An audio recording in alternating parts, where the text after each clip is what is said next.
My name is Linda, and I'm a 37-year-old stay-at-home mom. I've been married to Brian for 8 years. After struggling to conceive, we went through 4 years of fertility treatments. Finally, our dream came true. And to our surprise, it was twins. I was so overwhelmed with joy that I cried in front of the doctor. When we shared the news of the twin pregnancy, Brian was over the moon. My parents were obviously thrilled as well. The in-laws were simply surprised. Oh my. Not only George, but Brian too. I wonder if twins run in our family, exclaimed Susan. Indeed, that's the case. Coincidentally, Brian's brother George's kids are also twins. Unlike us, George and his wife had kids right after they got married. Their twin boys, now 4 years old, are quite the handful. Having twins is intimidating, so it's comforting to have someone to talk to who understands. As the due date approaches, I struggle daily with my growing belly. Managing a twin pregnancy is no small feat. It's a relief that they've grown this much without any major issues. Thinking about things like, these twins are already being so good to us even before being born, I somehow managed to get the housework done. What is this? It tastes like nothing. I try hard with the chores, but all I get from my husband are complaints. I'm sorry, I felt too sick to taste the food. What's that supposed to mean? You should be done with morning sickness and into your stable period by now. Stop moping around. There's no stable period in a twin pregnancy. Stop making excuses. You're a stay-at-home mom, you should at least be able to cook properly. And what about this messy room? My husband is angry all the time. He constantly complains and doesn't help at all. He won't even take out the trash. On top of a husband who doesn't care for his pregnant wife, I have another source of stress. What's with all this mess? Just because you're pregnant doesn't mean you can slack off. I'm sorry. I've been feeling really sick since this morning. Really now, are you even going to manage giving birth properly? Remember, having the baby isn't the end, it's just the beginning. Yes. Understand? Then hurry up and make my lunch. My daily visits from my Susan is my greatest source of stress. She lives just a 10-minute bike ride away. She comes by around noon every day to complain and make me prepare her lunch. And then she spends the rest of her visit throwing out more insulting remarks before she finally leaves. Does she ever bother about what her husband needs? The daily aggression from Susan has reached a breaking point. I brought it up with my husband. Look, the due date is getting close, Anne. I'm thinking of going back to my parents' place. What? You're going to be admitted to the hospital before the due date anyway. You might as well stay here until the last minute. The birth is planned to be a C-section, so I'm supposed to be admitted just before the due date. That's true, but we never know when I might start feeling labor pains. And, honestly, it's been really hard having your mom come over every day. What's that all about? I explained to my husband how I've been suffering from his mother's daily visits. He knew she came by every day but probably didn't realize she stayed so long. He looked a bit surprised. Well, I think it's a bit selfish, but isn't that just because she feels comfortable with you? What? She's leaning on you. She probably thinks of you like her own daughter. Can't you be a little nicer? Well, before my belly got this big, it was manageable, but now it's just too much. Don't you care at all about this? I pointed to my enlarged belly, and he just shrugged his shoulders. Well, I guess it's hard to move around with such a big belly. Walking is hard enough with this belly. Yet your mom comes every day, complains nonstop, doesn't help at all, and makes me do all the work. If this continues, something irreversible might happen. Are you okay with something happening to our children? I definitely don't want that. Then please talk to your mom. If you keep neglecting me like this. I have my own thoughts on what to do next. As we talked, I got emotional and let out all of my thoughts. My husband looked shocked. What do you mean by that? Are you talking about divorce? If it continues like this, yes. I really can't take it anymore. If Susan continues to cause me trouble. If my husband remains on Susan's side. My husband noticed the seriousness in my eyes and sighed deeply. All right. Really? Yeah. Don't you believe me? It's not that, but honestly, I'm skeptical. It seems like he values his mother more than me. Then let's do this. I'll prepare a filled-out divorce form. What? If you ever feel like you can't trust me, just submit it whenever you want. Does that make you feel more secure? Yes. I felt somewhat reassured seeing his commitment. After that, he really did prepare a divorce form and seemed to have spoken to his mother. I didn't end up going back to my parents' home, but from that day until I was admitted to the hospital, there were no more aggressions from Susan. I then had a C-section and safely gave birth to our twins. For a while, I stayed at my parents' home, managing the hectic early days of childcare. But the learning curve for childcare, especially as a new mother, was steep. One day, my husband came to visit my parents' home. Isn't it time for you to come back home? What? It hasn't even been a month yet? It's already been a month. You've been neglecting our home too much, you're just playing around. Playing around? I don't have any free time. Twin childcare is hard, and since I gave birth at an old age, the recovery has been slow and painful. But I'm enduring it and taking care of the kids. How does being older matter? Many people don't go back to their parents' home. Stop being so spoiled and just come back home. He left with those harsh words. Didn't he come to see his children? My husband left after saying just that, without really looking at or holding our children. As I soothed the crying twins, sadness overwhelmed me, and I couldn't help but cry along with them. Not wanting to complicate our marriage, I ignored my parents' pleas to stay and returned home. You're finally back. Do you even understand what it means to be a wife? That was the greeting from Susan as I opened the door. She was standing like a statue, waiting for my return. Exhausted, I couldn't even muster the energy to respond and just passed by her in silence. Hey. At least respond when spoken to. I ignored her and went straight into the house. I was speechless. This isn't my home.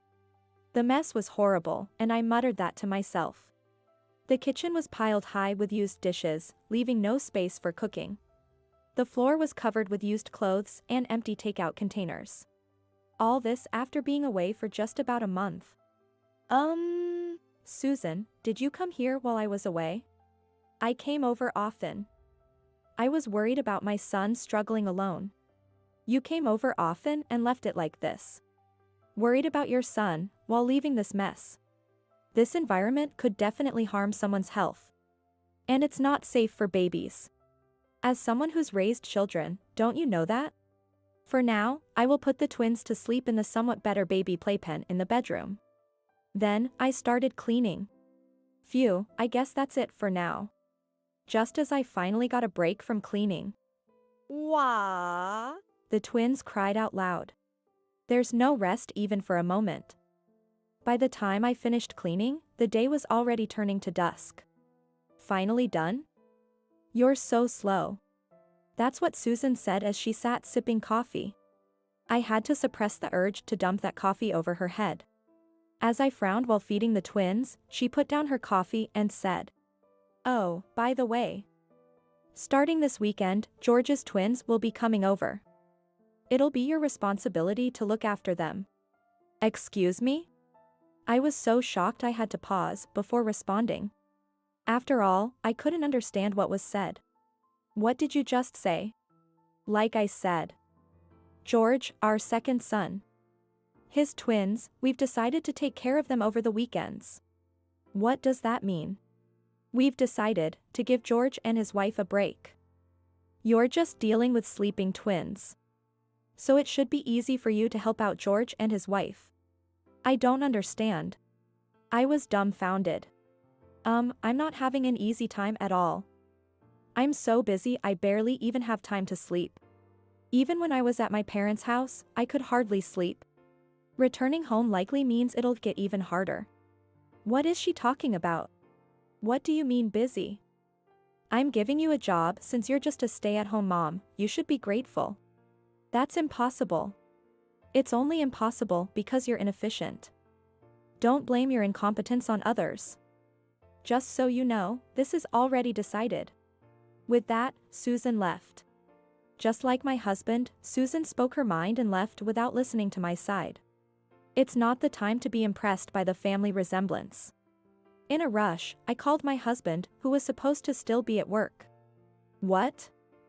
I'm busy right now. Listen, your mother is saying something outrageous. She wants us to take care of George's twins on the weekends.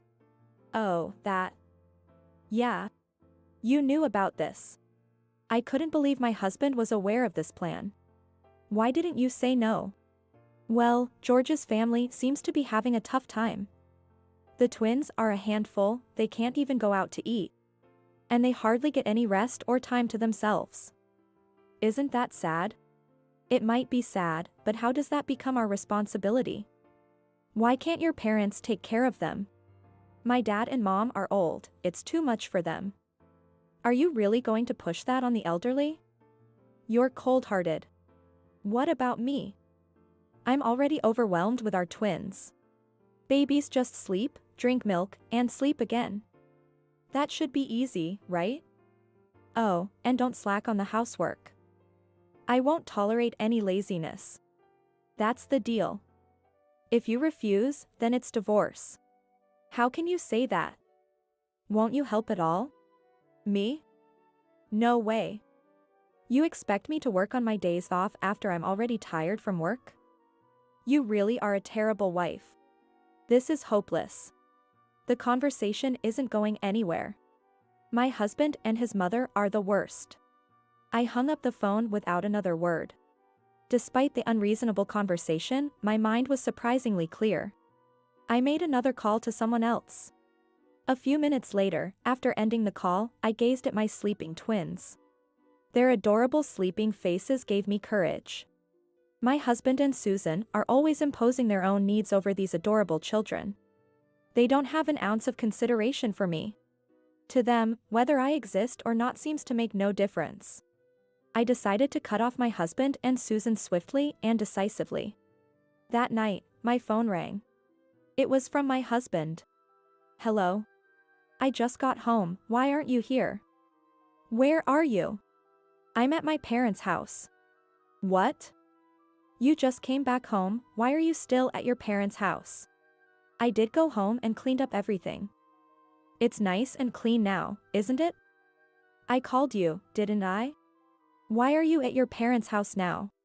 Because I'm tired of you. With that, I hung up the call and turned off my phone. I thought he might call my parents' house, but perhaps because it would be awkward, he didn't call. Instead, early the next morning, my husband showed up. Hey, Linda. You're there, right? What do you think you're doing? To my surprise, he brought his mother with him. The inseparable mother and son duo had arrived. Can you not make such a commotion this early in the morning? As I responded with a displeased face, they both pressed on, what do you mean by this? Get back home now. That's right, come back and take care of the house. What about my meals? They continued aggressively. I thought about telling them to go eat the grass in the yard, but it's not the right time to retaliate yet. I looked at them coldly and said firmly, my home is here. I'm not going back to your house. What did you say? Are you saying you want a divorce? Yes, I filed for divorce last night. You said it yourself, didn't you? Submit it whenever you think it's necessary. You even repeated that yesterday. That was just a figure of speech. Who would actually take that seriously? Well, I did. My husband was speechless. Linda, you must be out of your mind because of a postpartum crisis or something. Re-register your marriage and come back. If you fulfill your duties properly, I'll forgive you. His mother tried to persuade me in his place. You want me to come back and take care of your needs and on weekends take care of George's twins, right? I asked, to clarify her intentions. Of course. I refuse. What did you say? First of all, has anyone ever told George about this plan for me to look after his kids? What? George doesn't know that I'm supposed to be taking care of his children, does he? At that, Susan's face went pale. That's right, It turns out, the idea that I would take care of George's twins was something Susan had decided on her own. In fact, after my conversation with my husband last night, I called George. When I explained the situation, he was very surprised. "You're already busy with your own twins, right? I have no intention of burdening you with our kids. Sure, it's tough taking care of our twins. But they are incredibly dear to us. If we left them with someone else on weekends, we couldn't spend that time together with our twins." So it was all just Susan assuming based on a casual remark from George that taking care of twins was difficult. Then, she decided to take care of the twins on her own. And then, she tried to push that job onto me. An utterly confusing way of thinking. The divorce is already proceeding. "Can you please leave now? That's unacceptable." My husband persisted. "Enough already." Suddenly, a serious voice came from behind me. I turned around to see my father standing there. "What?" He looked flustered. "You've been saying some very selfish things. Have you ever helped with the housework? Have you ever taken care of the twins even a little?" My husband struggled to find words. "I'm tired from work." "Oh. Yet, I hear you don't really work that hard, mostly you're taking breaks. And although everyone else works overtime, I hear you leave on time. Yet you come home late. Are you having an affair?" "No, I was just hanging out." "Oh. You leave all the housework and childcare to my daughter and go out to play? Quite the life you're living." Well, that's. In fact, my husband was employed at the company my father ran. It was a medium-sized business with a decent number of employees. In that workplace, my husband had been arrogantly walking around and slacking off because he was the son-in-law of the owner. This fact came out when my father conducted an internal investigation. I thought he was working hard late into the night, but that was not the case. "You've exhibited too many problematic behaviors, so I'm going to have to ask you to leave the company. There's no reason to keep employing a stranger now that you've divorced my daughter." "What? That can't be. Once you understand, please leave. You will be formally notified in writing tomorrow. Make sure to pack up your belongings from the office as soon as possible." "What?" At my father's declaration, my husband, now ex-husband, turned pale. As my father turned his back on him, and I was about to re-enter the house, my ex-husband took an unexpected action. He suddenly pushed past me, trying to enter the house. "What are you doing?" He was trying to reject my father's attempts to stop him. "Move. If I take the kids, you'll have to come back with me." He was yelling something meaningless. "Don't be ridiculous, are you trying to use your own children as hostages?" "Shut up. It's your fault for not coming back." He was desperately trying to force his way into the house. I clung to him trying to stop him. Susan was trying to pull me away with all her might. My father was hurrying to block the front door from the inside. It had turned into an unbelievable commotion. If he took the children now, it would lead to the worst possible future for everyone involved. I cried out as loud as I could, "Stop." Just then, I thought I heard the sound of a police car's siren approaching, and then it stopped suddenly in front of the house with a sharp sound. "The police are here." "Mom?" It was my mother who had slipped past my father and rushed out. She ran up to the police officers who had just gotten out of the car and seemed to be explaining the situation. And then, why the hell? I'm her husband. I'm family. What's the problem with entering my wife's parents' house? I am this boy's mother. Why are the police involved? All right, let's continue this conversation at the station. My ex-husband and ex-mother-in-law resisted fiercely, but it looked like they were going to be taken away for questioning. My mother, who had been watching our interaction from inside the house, had sensed the threatening situation and called the police. "Thank you, Mom." I had a bad feeling and called them, but I never imagined he would try to take the twins. What terrible people. To try to make me change my mind by taking hostages. That's the worst. After explaining everything to the police, we shared a wry smile. Later, Brian and Susan were released, but they were strictly prohibited from approaching me. After negotiations through lawyers, I managed to receive a lump sum for asset division and child support. Having lost his job at my father's company and all his money, my ex-husband ended up living a meager life in a shabby apartment, doing odd jobs. I knew this because he kept sending messages to my phone, repeatedly pleading and making excuses. I was wrong. I love you and the kids. What have I done? I've changed, can we start over, and if you just do the cleaning and laundry? I can forgive you. I can accept you. I'll be waiting. Despite his apologies, he ended up saying, I can forgive you, which is completely illogical. Of course, I didn't respond. I got fed up, so I eventually blocked him. I heard from George, my ex-brother-in-law, that Susan ended up moving into that shabby apartment with Brian. It turns out she had been divorced by her husband quite some time ago. So that's why she was coming to our place so often. The mother-in-law, who was always complaining to me, was actually incompetent at household chores herself. It seems that living together, Brian and Susan are constantly arguing. Sorry for the trouble my mother and brother caused. George apologized over the phone. George must have inherited the decent qualities of his father. Raising twins must be tough. Please feel free to reach out to me and my wife anytime. His supportive words were very comforting. After hanging up the phone, the sound of the twins crying echoed through the house. All right, I'm coming. Watching the twins grow, I felt nothing but peace and happiness.